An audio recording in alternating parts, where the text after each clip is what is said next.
Welcome to Expressions of Leadership, a podcast showcasing the many faces of leadership. I'm your host, Michele Kawamoto Perry. From teachers to artists to C-suite leaders, we explore how people own their authentic leadership, celebrate their triumphs, overcome challenges, and share lessons learned. Today's guest, John Elliott, brings a powerful perspective on leadership, one rooted in purpose, growth, and legacy. As CEO of the Santa Ynez Band of Chumash Indians in Central California, John oversees all operations and economic development for the tribe. Since stepping into the role in 2020, he's led Chumash Enterprises, which includes hospitality, gaming, retail, and Chumash capital investments through transformational growth, driving both business expansion and cultural preservation. Under his leadership, the organization continues to build economic security for tribal members and future generations, all while fostering a culture of continuous improvement and advanced leadership.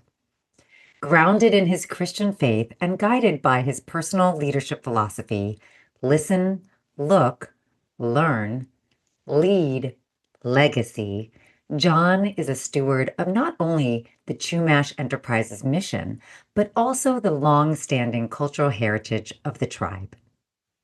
John, it's wonderful to have you join us on Expressions of Leadership. Thank you, Michele. Thank you for inviting me and to talk about such an important topic as leadership. Let's start at the beginning.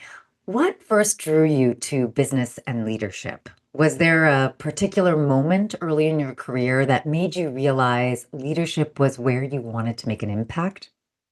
Well, I think my interest in business probably started as a late teenager. My parents were hardworking farmers, and I quickly realized that life on the land was not the path I wanted to take. About the same time, my aunt, who was a Sister of Charity's nun in Australia, was awarded the Order of Australia by Queen Elizabeth II for services to healthcare and community nursing. So being around my aunt fostered my interest in business. So I went on to do a finance and accounting degree.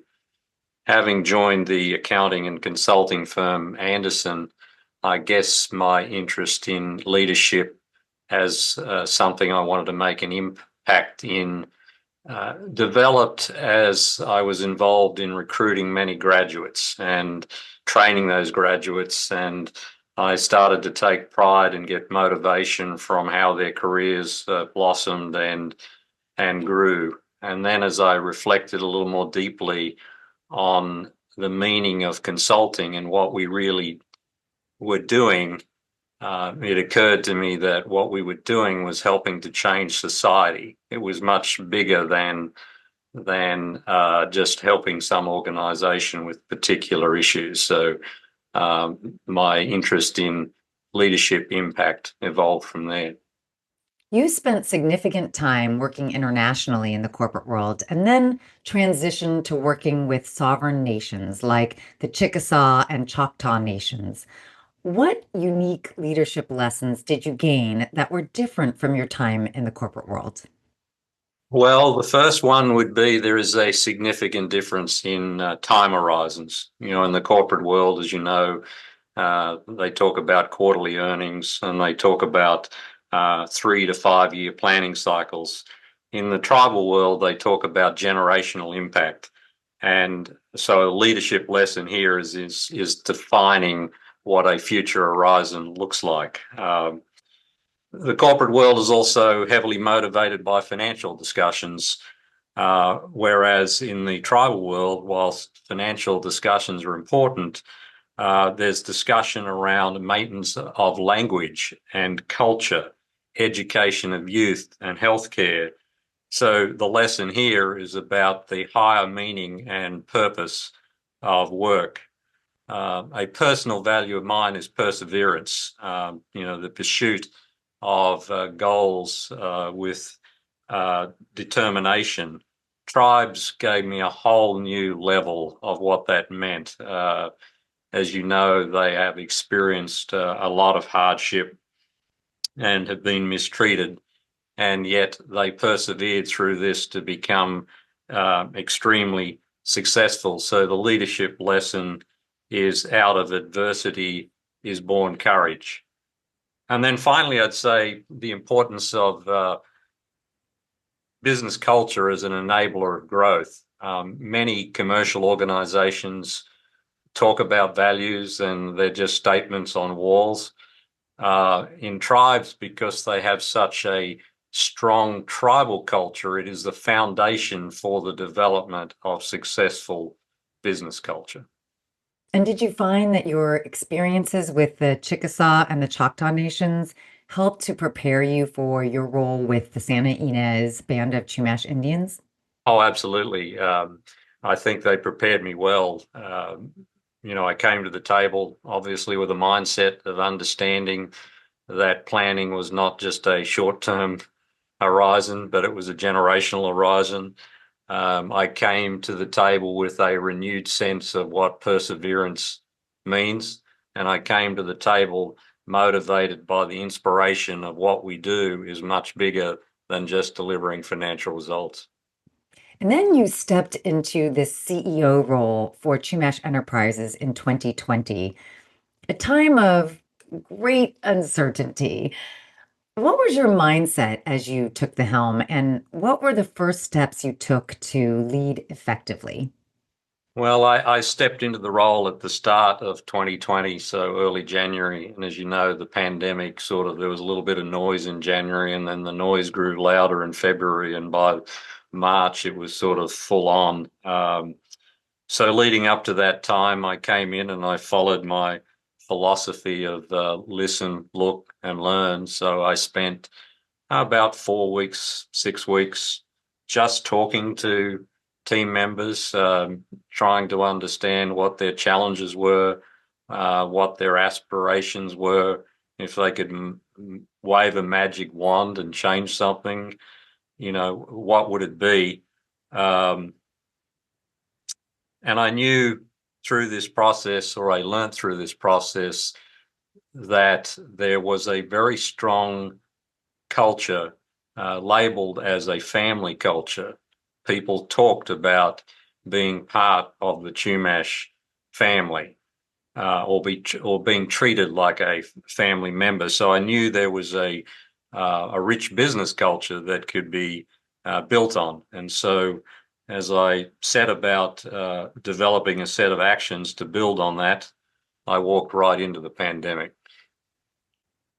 What did you learn about yourself as a leader during that time of transition, especially as you worked to navigate both a new role and the external challenges of a global pandemic? Well, I reflected on um,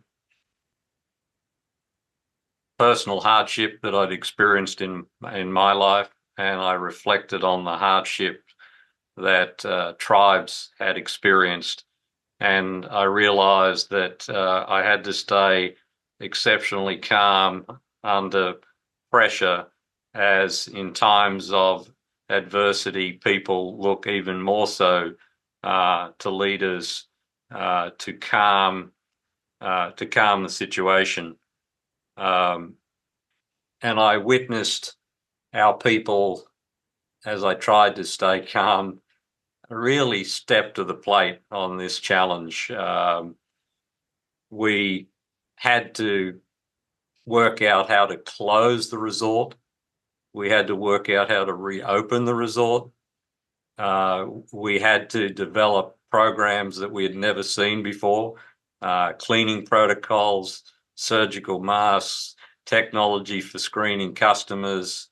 Uh, we developed a program called Safe and Well, uh, and I witnessed our clinic people dealing with COVID cases and potential COVID cases.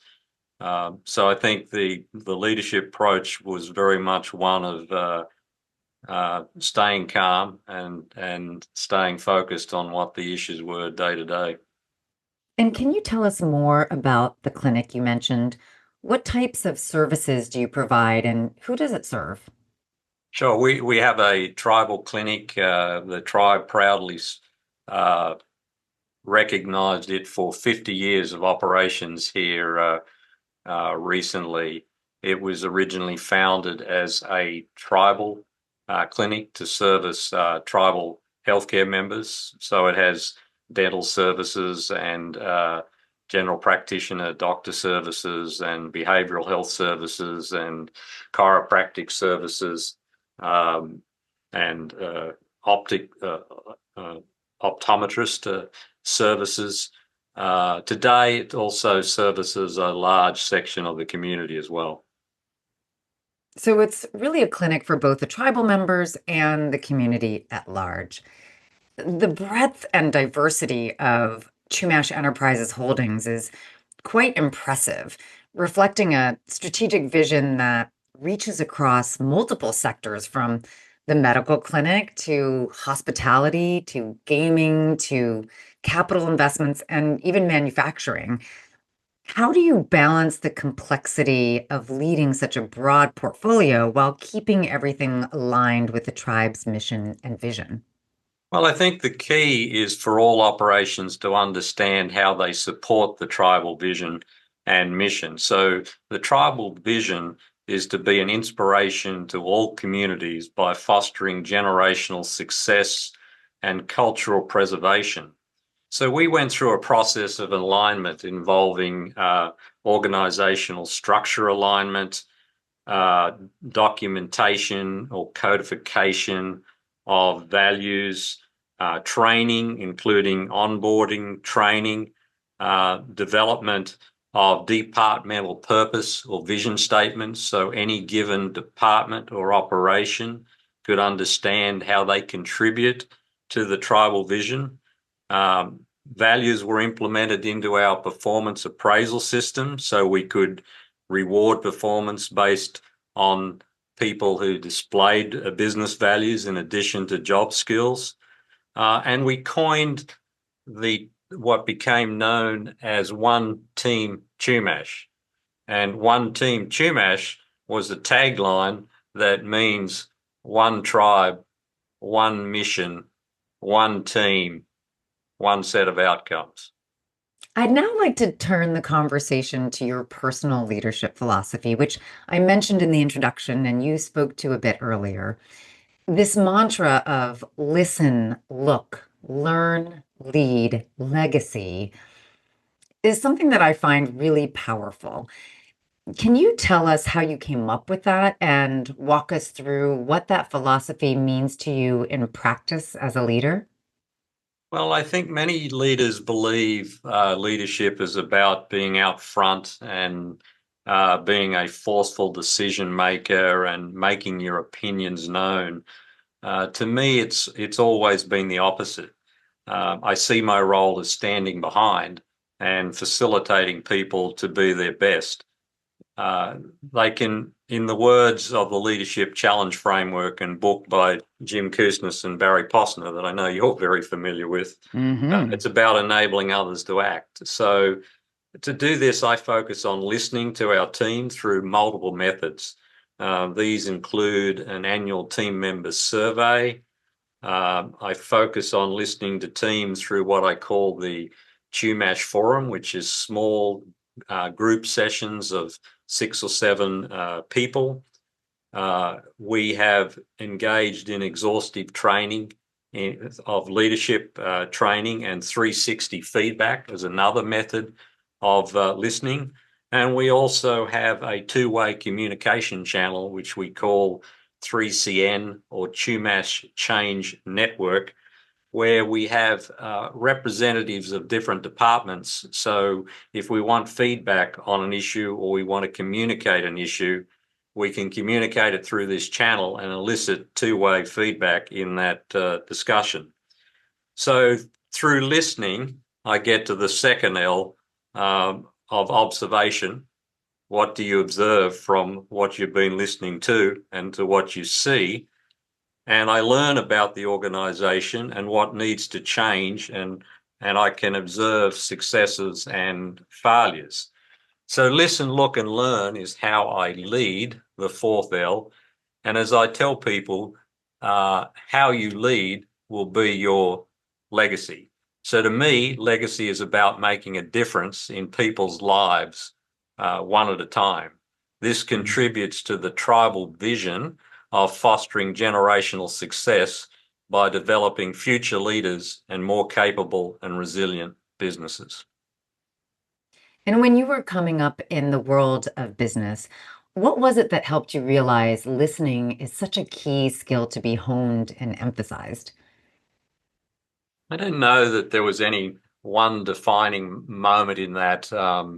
I think as I began to understand more about the importance of business culture in driving success, I don't know who said it, but I know I've repeated it many times that strategy equals execution. And again, in Peter Drucker's word, culture eats strategy for breakfast. As I thought about that, you realize that culture is something you can observe. There are many definitions of culture, as you know, but one I particularly like is the way we do things around here. How Mhm. do we do things around here? Are we bureaucratic? Are we nimble? Do we reward and recognize people? Um, it's so I think it was through that sort of reflection that I lent on the importance of it. You know, I appreciate that desire to observe and seek to understand before just jumping into strategy and execution.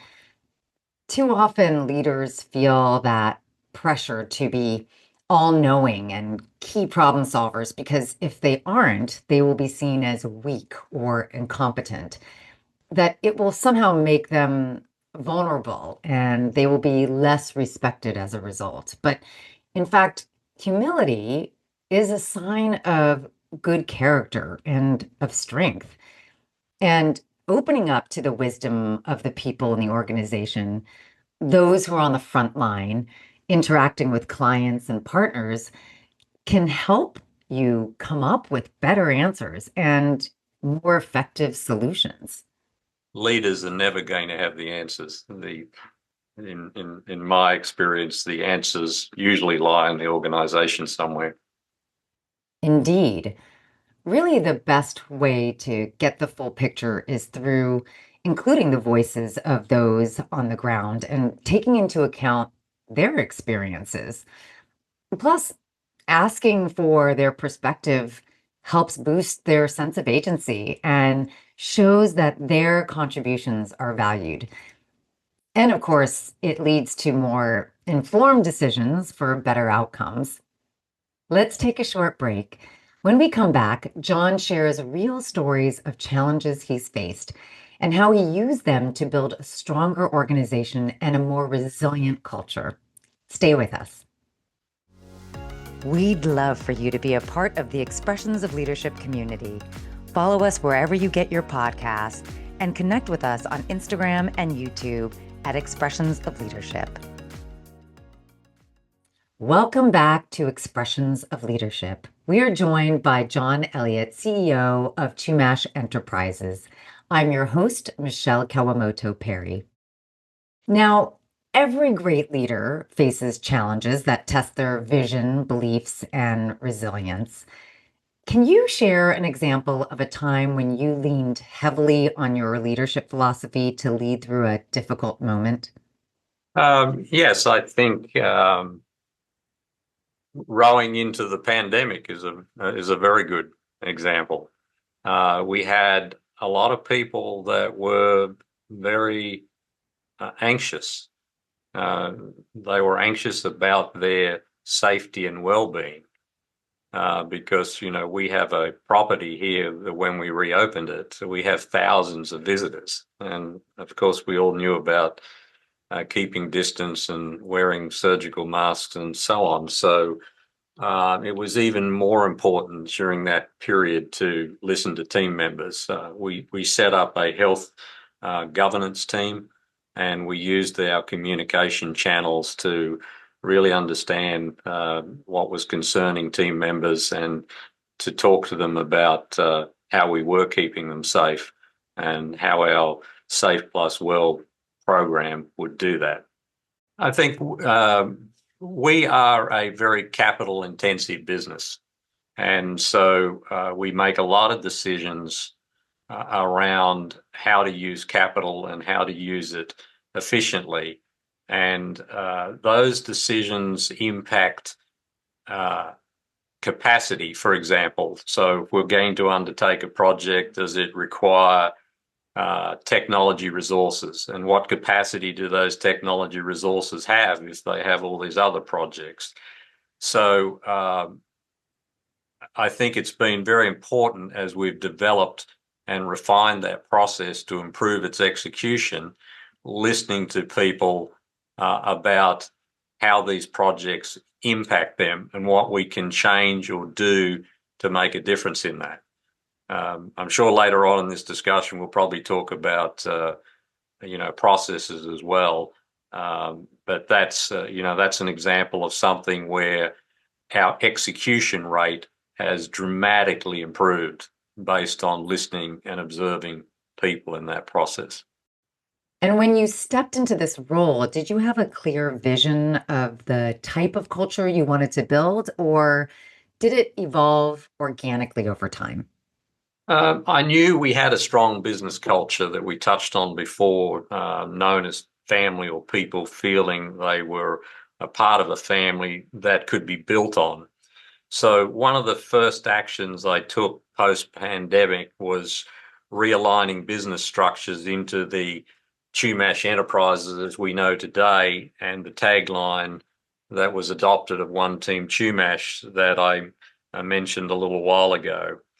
And so we started to document and train and roll out values. I knew that was fundamentally important, but other aspects of the business culture, we took more an evolutionary approach. So I certainly didn't come to the table saying it should be this culture or that culture. It was more, how do you build on it and how do you leverage it to get better execution? What do you consider the cornerstones of Chumash Enterprises culture, the key values or behaviors that you believe define how the organization operates? Well, today, One Team Chumash and Chumash Enterprises is defined by 20 behaviors. So if you can imagine a square, or perhaps it's more a cube, because these behaviors interrelate with one another. First, we have 5 embedded values. These values are integrity, respect, accountability, customer care, and continuous improvement. Now, customer care is there because we're a hospitality organization, obviously, but when you think about those other values, they are inherently family values when we wrote them down. We didn't make them up. So, if you have children, do you want your children to have integrity? Do you want them to show respect? Do you want them to be accountable for their actions? Do you want them to try to be a little bit better tomorrow than they were today? So the 5 values are one foundation on the square. The next, we have 5 leadership behaviors, which are how we lead. And I know you're familiar with them, Michele. They're inspired, shared vision, model the way, encourage the heart, enable others to act, and challenge the process. So these behaviors are important to us in the business culture, because I tell everyone, everyone's a leader. They may not think they are, but they are. So first of all, you have to empower them to make decisions. They have to believe they can challenge a process. Next, we have 5 behaviors around our distinctive guest experience. These are welcoming, caring, helping others, problem solving, and professionalism. This is how we engage with customers. And then finally, we have 5 behaviors on how we make decisions. And these behaviors are agility, business savvy, innovation, process-centric, and results and outcome-driven. So these behaviors, we train to them. We put a lot of effort into rolling these out. That is quite a comprehensive set of values and behaviors. And clearly, a lot of careful consideration went into developing it, even the integration of family values. Now, creating these cornerstones and sharing them is the first piece of the culture equation. The second piece, of course, is engagement. Can you tell us what it takes and some specific procedures and processes you utilize to ensure that people are adopting these key behaviors? Uh, I'm going to say exhaustive and comprehensive effort. When we codified the business values, for example, we had an entire campaign with videos, posters, training. We have this built into onboarding training. As I mentioned, we have it built into appraisal systems where we reward people for displaying the values in addition to their job skills. We do the opposite where we sanction people if they're not complying with these values. We're training everyone in the leadership challenge, and I think you know how much effort that takes. These are 2-day training courses with 20 odd people at a time. I started with the officers, then I did executive directors, then managers, and then we recently completed training for 350 supervisors in their first round of training. We have rolled 360 feedback following that. So the officer team has had 3 rounds of 360 feedback from subordinates and peers and folks they report to. So it's a multifaceted approach to getting it to stick. And that's exactly what you need to make sure that this isn't just a poster on the wall that you hope people will read or, at the very least, take a glance at here and there. But instead, it's values and behaviors they are living, breathing, and utilizing every day. Well, we even have a reward system platform where team members reward one another for displaying values. So they're able to take a small monetary award and give it to a fellow team member. And as team members accumulate these monetary awards, they can buy merchandise on the platform. So, that's an example of team members instilling them themselves. I love that you created a system where employees can recognize and reward each other for exemplifying your organization's shared values. That kind of peer-to-peer recognition reinforces what matters most and creates a powerful, self-sustaining culture where positive behaviors multiply naturally. And it's also a meaningful way to build camaraderie and strengthen team dynamics. When people are acknowledged by their peers for living the values of the organization, it deepens trust. It encourages connection and fosters a sense of ownership in the culture. So you're building more than just a high performing organization, you're nurturing a values driven community. Now let's talk metrics. Culture can be easy to define, but harder to measure. How do you and your team ensure that the culture you're building is driving real business outcomes and improving employee engagement? The first metric, I guess, that I'd mention is we do an annual team member survey. The engagement scores that we get from that team member survey and the participation rate in that survey is well above industry standards. We measure voluntary turnover. I can tell you that our voluntary turnover is 40% lower than the industry. And further to that, we've lowered it 3 points in the last 3 years. So that's another metric. We measure team member and customer experience because, as we know, happy team members provide happy customer service. So we have two hotels. So you may have stayed in one of them. The customer satisfaction score on one of those hotels last month was 100%. The customer satisfaction score in the second one was 96. So those are metrics, and we measure appraisal performance. We measure how many open job positions we have, right? A small pipeline of open job positions tells me, obviously, that we're not getting a lot of turnover and people like working here. So that's a few examples. Can you share a specific example of when you saw the culture really come to life, whether through a team's behavior or business results, or a moment that made you especially proud of a leader? Oh, there's so many of these day to day. I've seen things like team members donating sick leave to other team members that have run out of sick leave with a health challenge.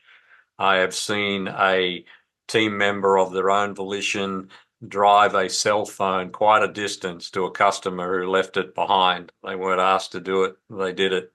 I get letters from guests calling out names of people that gave them exceptional service while they were at our facility. So I just see this every day. That's a few examples. And as a leader, how do you personally model the culture that you're building? Well, first, I have an open door policy, and I always tell people that if you can't get issues resolved through your supervisors or whatever, then I'm always available and accessible. I think second, I published my leadership philosophy statement to the organization very early in my tenure, and in that statement, I talked about what I saw as business challenges. I talked about what the team could expect from me. I talked about what I expected from them. I talked about my personal values. Um, every week, I write probably 5 handwritten notes to team members that I was told those team members did something special. It might have been how they interacted with a customer. It might have been how they displayed one of our values or our gracious hospitality standards. I try to speak to new recruits as often as I can. I try to attend every single leadership training that we undertake to introduce the importance of that training to not just their lives here at Chumash, but their lives in the communities, in their family, in their clubs, in their churches. I take, along with the officers and the other executives, 360 feedback from 10 to 20 people every 15 months. And I have an accountability process, not just on myself, but also on the officers. What everyone is required to do is to do a summary of what positive feedback they received, what their areas of opportunity were, and what their action plan is to focus on several behaviors that they will endeavor to improve over the next 15 months before the next cycle. And I'm pleased to say, as a result of that, our officer team leadership results have gone up every time. So you're not only setting a strong example through your own leadership, you're also creating the expectation that others in leadership roles do the same. And by holding your leadership team accountable to the same standards and values you model yourself, you're reinforcing consistency.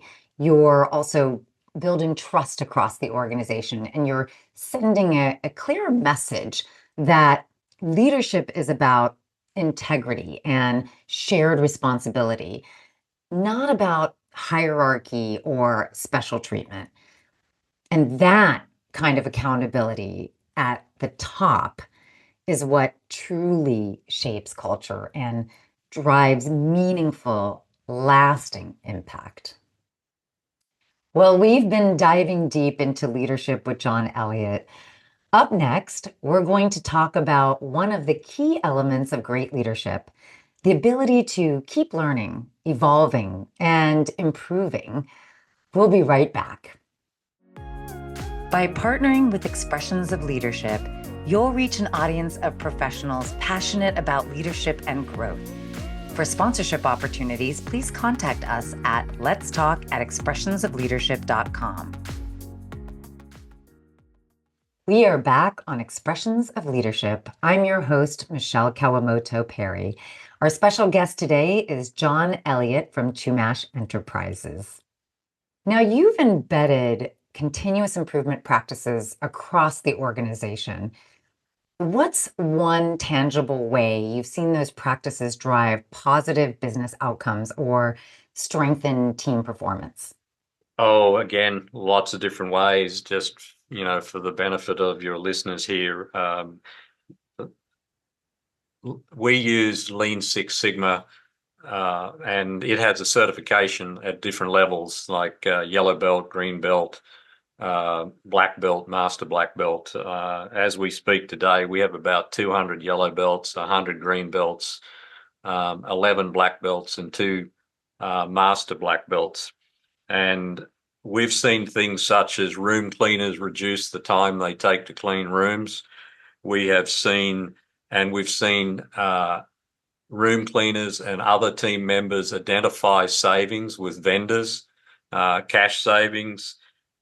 We have seen the time it takes to put a slot machine on the gaming floor reduced by 24 hours. We have seen through our capital planning process increased efficiency in the use of capital and dramatic improvement in cost, quality, and time outcomes on capital projects. So to me, the leadership challenge empowers team members to challenge the process. Process excellence and Lean Six Sigma activates our continuous improvement value and shows them how to do it. A lot of what you have been implementing is this growth mindset. And building a growth mindset within an organization is often easier said than done. How do you encourage your team to stay curious, adaptable, and open to change, especially as the business continues to scale? Again, I'm going to go back to, focusing on the building of business culture. So, we've talked about improving everyone's knowledge of leadership because everyone's a leader, and leadership training. We've talked about equipping them with tools such as Lean Six Sigma. Our leadership attends various conventions and training to keep them at the forefront. And so through this, the culture sort of feeds on itself. And I'll give you a couple of examples. In the world of artificial intelligence, we have an AI governance committee and a working group of people that are interested in artificial intelligence. We are using artificial intelligence to predict human behavior on the gaming floor. We are using artificial intelligence to document meetings. We're using it to analyze data because it's a lot smarter at doing it than human beings are. And I would be remiss if I didn't call out our facilities team. Our facilities team leader, Mark Funkhauser, has shown tremendous innovation with our resort being a true certified zero waste facility with a 92% recycling of everything we touch. We are the only one in the United States. There is no other gaming operation that has this program. And just to give you an idea of what happens to this stuff, because I was curious about it, so I'm sure some of your listeners might be, but we turn cigarette butts and surgical masks into outdoor furniture. We turn cooking oil into biodiesel, and we turn logoed uniforms that are worn out into acoustic sound dampening material used in multiple products. Wow. That is such an impressive and genuinely inspiring example of innovation. Creating a zero waste certified resort with that kind of recycling rate is incredible, especially in an industry where sustainability at that level is not very common. And the way things like cigarette butts and cooking oil are being repurposed, that kind of creativity shows a mindset that sees potential where most people, quite frankly, would just see trash. It really sounds like Mark isn't just thinking outside the box, he's thinking systemically and with a deep sense of purpose. What do you think drives that kind of thinking in him, and what fuels his commitment to doing this work in such a bold and really thoughtful way? I think Mark was just, honestly, I'm going to say he's ahead of the curve, right? I mean, we have, as you know, in any change process, you have early adopters and laggards, and then you have the average person. Mark realized that this was something that could potentially make money. He realized it was something that was good for the environment, and tribes are inherently environmentally conscious. So the tribe also said, can't we do a better job here than just produce waste? What's your long-term vision for Chumash Enterprises? Not just in terms of financial growth, but in terms of impact on the tribe and the employees and the community. Well, I think my long-term vision is that Chumash Enterprises will enable the tribal mission, which is to ensure a better quality of life for the tribe and community. So this implies not just financial growth, but tribe and community members and team members have prospered. So outcomes can include more youth educated, advancement of team members here, or if they've left us, and I'm certainly not inviting them to leave, that they have progressed elsewhere. It implies strong, measurable partnerships with vendors and the community at large. That's such a powerful vision, John. One that feels really grounded in purpose. You're not just thinking about business growth, but about how Chumash Enterprises can truly support the tribal mission and make life better for both the tribe and the broader community. And like you said, when more young people have access to education, when team members are growing into new roles, and when partnerships are strong and measurable, everyone benefits. It creates this ripple effect, if you will, across the whole ecosystem. And for the tribe, what I hear you saying is that it's not just about economic development for its own sake. It's a way to preserve culture, empower community, and build something sustainable for the long term. We've heard about John's leadership philosophy, the challenges he's faced, and the culture he's building at Chumash Enterprises. But what does it all add up to in the long run? After the break, John shares how he thinks about legacy, the impact that he hopes to leave behind, and how he's ensuring the next generation is set up for success. We'll be back shortly. True transformation starts from within. The Forward Project partners with organizations to create meaningful culture shifts and develop leaders who inspire real change. If your team is ready to move forward with purpose, visit www.theforwardproject.co.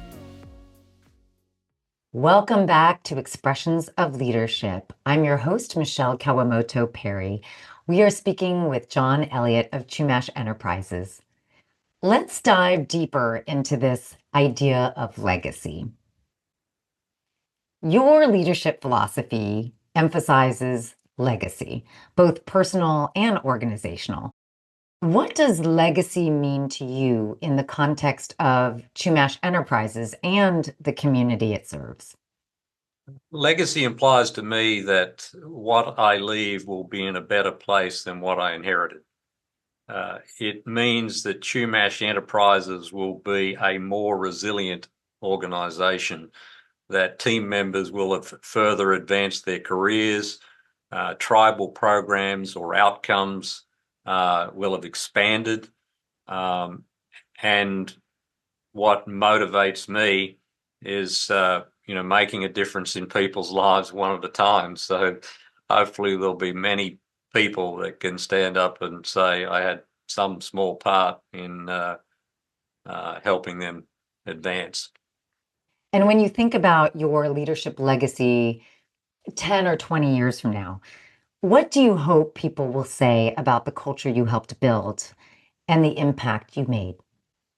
From the business culture perspective, I hope they'll say that it is enduring and it's shown its ability to weather a storm or two that will eventually and inevitably arise over time, and that the foundations that were built today enable the weathering of those storms. From a personal perspective, I loop back again that they would say that there were many lives that a difference were made in. What a thoughtful reflection, John. The idea of building something that lasts, not just something that works right now, but something strong enough to stand the test of time. It really speaks to the kind of legacy that's about stewardship and long term vision. And what really comes through is that you're not just focused on quick wins. You're laying down a foundation that future generations can build upon.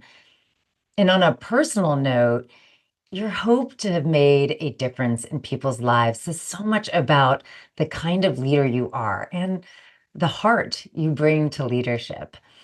It's a great reminder that real impact isn't just about hitting goals, it's about the relationships we nurture, the opportunities we open up for other people, and the sense of meaning we help create along the way. And now for the final segment of the show, where I will ask you to share one piece of advice and share one fun fact about yourself. Let's start with the advice question. If you were giving advice to the next generation of leaders, whether within Chumash Enterprises or beyond, about leadership, culture, and impact, what would it be?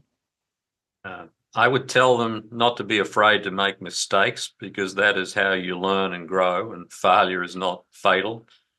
I would tell them to take opportunities to put themselves in uncomfortable situations, as this is also how they will grow. I would tell them that you cannot grow alone, so look for mentors and people that can help you. I would tell them to consciously build culture, as it enables all outcomes, financial or otherwise, and be mindful of their own behavior, as there is no such thing as culturally neutral behavior. I tell them to be transparent, as trust is earned, not commanded. And finally, I would say, focus on leaving something better than you inherited it. Such wise words. That final point truly resonated with me. It speaks to something I deeply believe, that our greatest purpose in life is to make a meaningful difference in the lives of others and also in the world around us. It's easy to get caught up in the pace of daily responsibilities, but when we pause and reflect, it's clear that real fulfillment comes from connection, contribution, and service, whether through small acts of kindness or larger efforts that ripple through communities. Every positive impact matters. And that's why we're here, to lift each other up, to leave things better than we found them, and to live in a way that honors our shared humanity. And now for the fun question. What is your go-to wine and why? Michele, this is like asking me to pick my favorite child. In the Santa Ynez Valley on the central coast here, we're surrounded by about 120 vineyards. And if you go about an hour and a half north is another 350. So I think I'll just answer the question that we have so many great wines to choose from that I'm still on a mission to try them all. I know it's hard to choose from all the fabulous options. How about what are a few of your favorites that you've been enjoying recently? Oh, well, I like Austin Hope Cabernet, and some of their other wines are great wines too. I like Star Lane wines here. I like golly, there's um, Crown Point makes some great wines. Almarosa makes some great wines. I could go on and on and on. I mean, I'll definitely have to check out those winery recommendations the next time I'm in the Santa Ynez and Paso Robles areas. Well, John, thank you so much for being with us on Expressions of Leadership. Your insights on culture and resilience and leading with purpose are not only inspiring, but deeply rooted in values that matter. And it's clear that your leadership is making a lasting impact, not just within Chumash Enterprises, but across the broader community and also for generations to come. We're grateful for your time, your stories, and your wisdom. It's been such an honor to have you with us on the show. thank you, Michelle. Thank you for having me. And to our listeners, thank you for tuning in. We appreciate you joining us for these thoughtful conversations. And we hope today's episode sparked new ideas and inspiration in your own leadership journey. Until next time, if you haven't done so already, make sure to click on that follow button so you don't miss out on future episodes. Have a guest you'd like us to interview? Questions, ideas, or just want to say hello? You can reach us at letstalk@expressionsofleadership.com or connect with us on Instagram or YouTube. We'd love to hear from you. And as always, thanks to our amazing team behind the scenes for making this podcast possible, including our sound engineer, Graham Palmer, and my chief encourager and advisor, Jeremiah Higgins. Until next time, stay curious, stay inspired, and we'll see you soon. Take care.